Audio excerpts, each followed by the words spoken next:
गुरुर्ब्रह्मा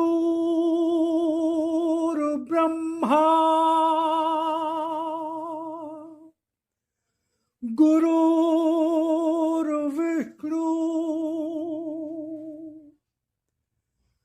गुरुर्देवो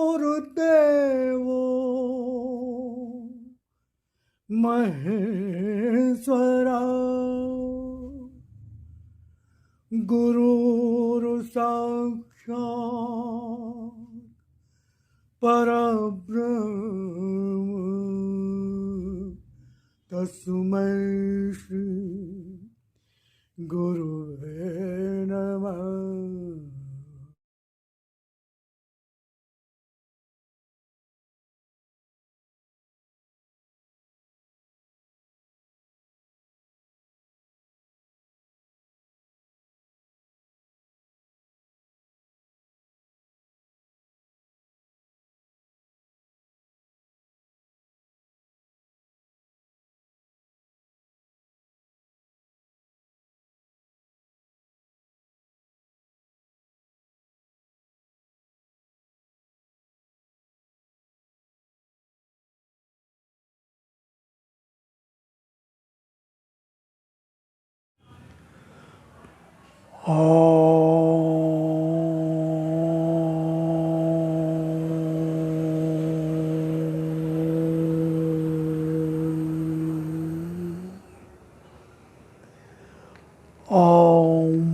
भूर्भुवः स्वः तत्सवितुर्वरेण्यं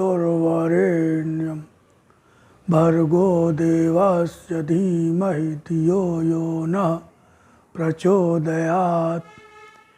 हे प्राण स्वरूप, दुख नाशक, सुख स्वरूप परमात्मा, मैं तेरे उस अनिर्वचनीय तेज का ध्यान करता हूँ जो आनंद देने वाला है। हे प्रभु, मेरी बुद्धि को और मेरे कर्मों को अपनी ओर ले चल। ओम ओम। स्वागत है। ईश्वर की कृपा से आप सब परिवार आनंद से होंगे, कुशल से होंगे।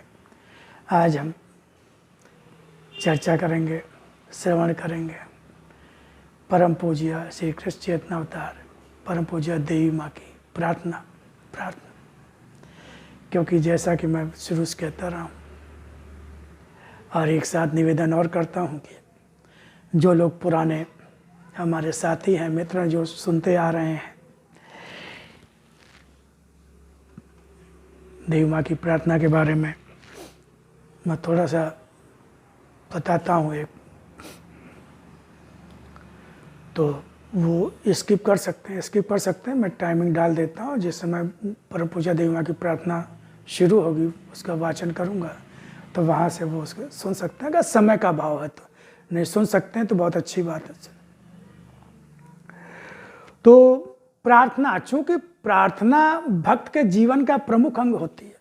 प्रार्थना ही भक्त को भगवान से जोड़ती है, प्रार्थना ही भक्त को भगवान से मिलाती है। और अगर हमें प्रार्थना ही करना नहीं आता, जैसे कोई टाइपिस्ट हो उसको टाइप करना ही नहीं आता, टाइपिंग ही नहीं आती, कोई स्टेनोग्राफर उसको शॉर्ट हैंड ही नहीं आती, कोई सीमा बॉर्डर पर सैनिक हो उसको अस्त्र शस्त्र चलाने ही नहीं आते, तो ऐसे ही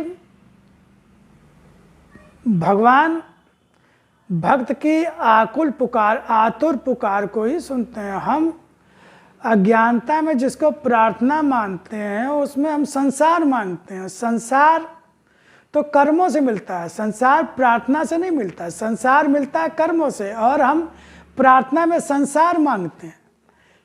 स्वस्थ हो जाए, बीमार ना हो, बीमार हो तो ठीक हो जाए, लड़के की शादी हो जाए, लड़के की नौकरी लग जाए, मकान बन जाए, दुकान बढ़िया चले, ये सब असत्य है, असत्य। भगवान पूर्ण सत्य, सत्य रूप परमात्मा है, तो जो वो ही तो होगा, वो मिलता सब उसी के विधान से है। मालिक वो सब संपूर्ण सृष्टि का, ब्रह्मांड का मालिक है, संसार का भी मालिक है। लेकिन उसके लिए उसने विधान बना दिया,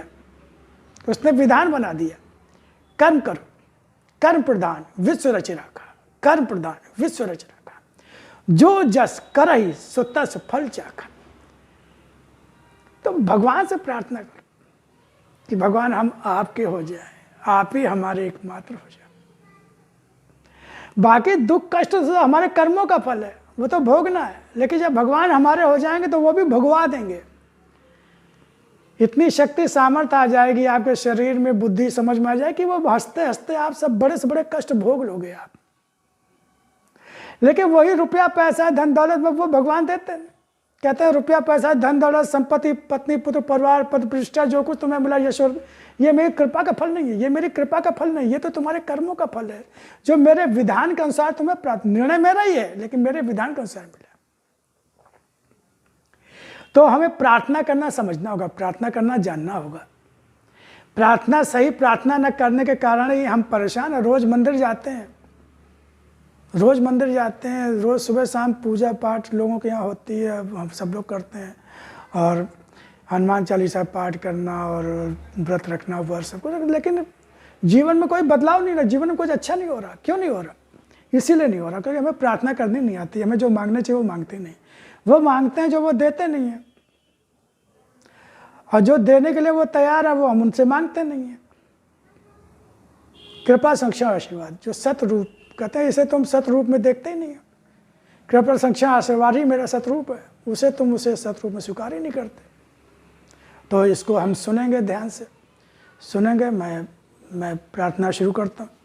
इसको एक एक शब्द को बहुत ध्यान से सुनेगा, इसलिए मैं बहुत धीरे धीरे पढ़ूंगा, और इसको एक एक शब्द को, क्योंकि भक्त की प्रार्थना कैसी होती है। अब परम पूज्य देवी माँ जिनको भगवान ने कृष्ण चेतना अवतार, जिसको भगवान ने अपना अवतरी रूप कहा है, ये भी कहा भगवान की वाणी में ही कहा कि तुमको लोग मेरे अवतार रूप में पहचानेंगे, तुमको लोग मेरे अवतार रूप में पहचानेंगे। तो उनसे प्रार्थना को सुनेंगे, और वैसी प्रार्थना भगवान से प्रार्थना हुई हमारे मन की भी पुकार बन जाए। तो 31 अक्टूबर 1986 अर्पण भाग 2 प्रार्थना संख्या 71। मुझे शक्ति दो कि मैं तुम्हारा आदेश जीवन के अंतिम क्षण तक पूरा कर सकूं। हे परमपिता परमात्मा, किस जन्म के कौन से संचय के रूप में तुम्हें पाया है यह मैं भी नहीं जानती, पर वर्तमान में तुम्हें पाकर किस आनंद में खो गई हूँ यह मैं शब्दों में व्यक्त नहीं कर सकती। जो रूप तुम्हारा है वह भला किन्हीं शब्दों व वाक्यों में किस प्रकार बंध सकता है। आनंद भी रूप तुम्हारा ही तो है। अपने शरीर या जगत में पाए आनंद को भाषा दे सकती हूँ, मगर यह आनंद जो तुम्हारे दर्शन का, तुम्हारे आगम का होता है, इसे बांध सकने के लिए तो मेरे पास न शब्द है न भाषा। यह तो संपूर्ण जीवन का ऐसा भाग बन गया है जो अब जीवन से अलग नहीं हो सकता। इसे रूप कौन सा दूं? जैसे जीवन तुम ही तो हो इस शरीर में, और बिना तुम्हारे शरीर अर्थहीन और व्यर्थ हो जाता है, उसी तरह अगर मैंने तुम्हें अपने शरीर से अलग करके कोई भाषा, कोई नाम देने का प्रयत्न किया तो निश्चय ही वह क्षण भर को अलग कर पाना मेरे लिए मृत्यु जैसा ही होगा।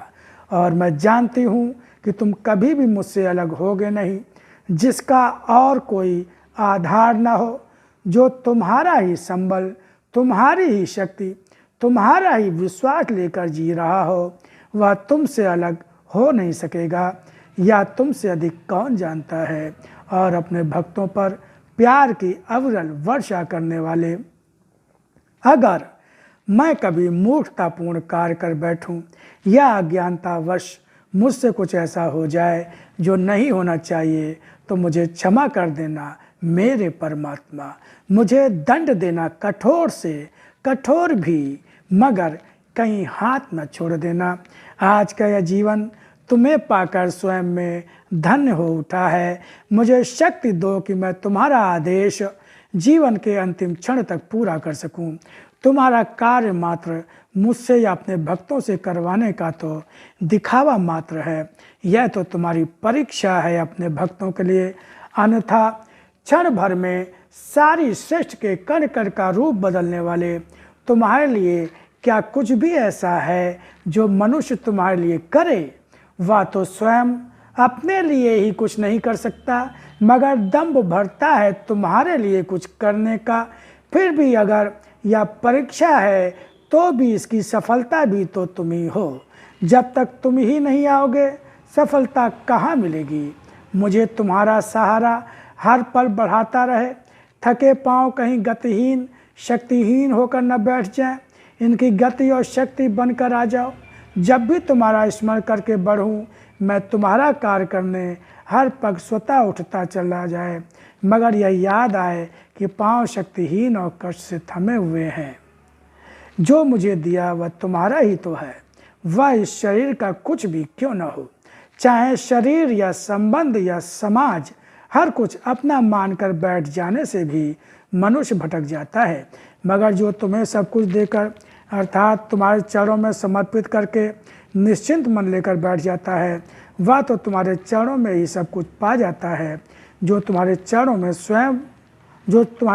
स्वर्ग न पहचान सका हो, जो तुम्हारे चरणों में स्वर्ग न पहचान सका हो, स्वर्ग के द्वार पर खड़े होकर न स्वर्ग पहचाना हो, न स्वर्ग के रखवाले को, तो उससे बढ़कर हतभागी कौन होगा।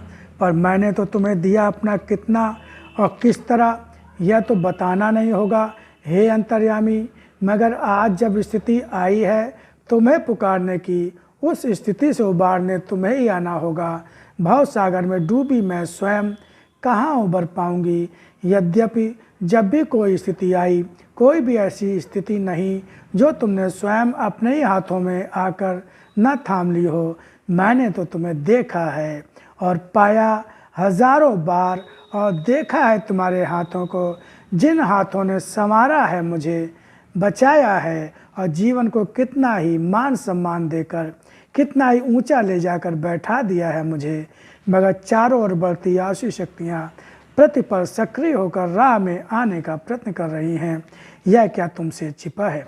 उनके अनेकों रूपों में बढ़ते हाथों की गति को क्षीण करो, अपने भक्तों की गति बनो, तभी तो मैं तेरे भक्त इन असुरों को रोककर तेरे बढ़ते चरणों के आगे के धूल कण साफ करते हुए तेरे द्वार पर इस प्रकार बिखर सकेंगे कि उनका जीवन स्वयं तेरी राह बन सके। कितने सौभाग्य का होगा वह दिन जब विश्व का हर कोना तेरे ही आलोक से आलोकित होकर जगमगा उठेगा। तो ये आपने अभी परम पूज्य देवी माँ जो ध्यानावस्था में प्रार्थना करती थी, उसको आपने सुना और देखा कि कैसी प्रार्थना एक भक्त की होनी चाहिए। तो प्रार्थना भगवान के समक्ष देवी माँ की थी। इसको हम बार बार सुनेंगे, समझेंगे और जानेंगे देवी माँ ने क्या कहा अपनी प्रार्थना में। अपने लिए कुछ नहीं मांगा, कुछ नहीं मांगा, ना अपने परिवार के लिए मांगा, ना अपने समाज के लिए। उन्होंने बस अपने को यही कहा है कि मुझे इस योग्य बनाए रखो कि मैं जीवन के अंतिम क्षण तक तुम्हारी सेवा कर सकूं।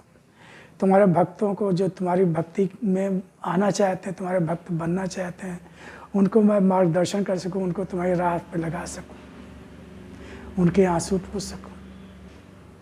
मुझे शक्ति सामर्थ्य देना कि मैं तुम्हारे लिए कर्म करती रह सकूं। ये तो इसको हम बार बार सुनेंगे, बार बार सुनेंगे और ऐसे ही भाव भगवान को अर्पण करेंगे। ओम ओम।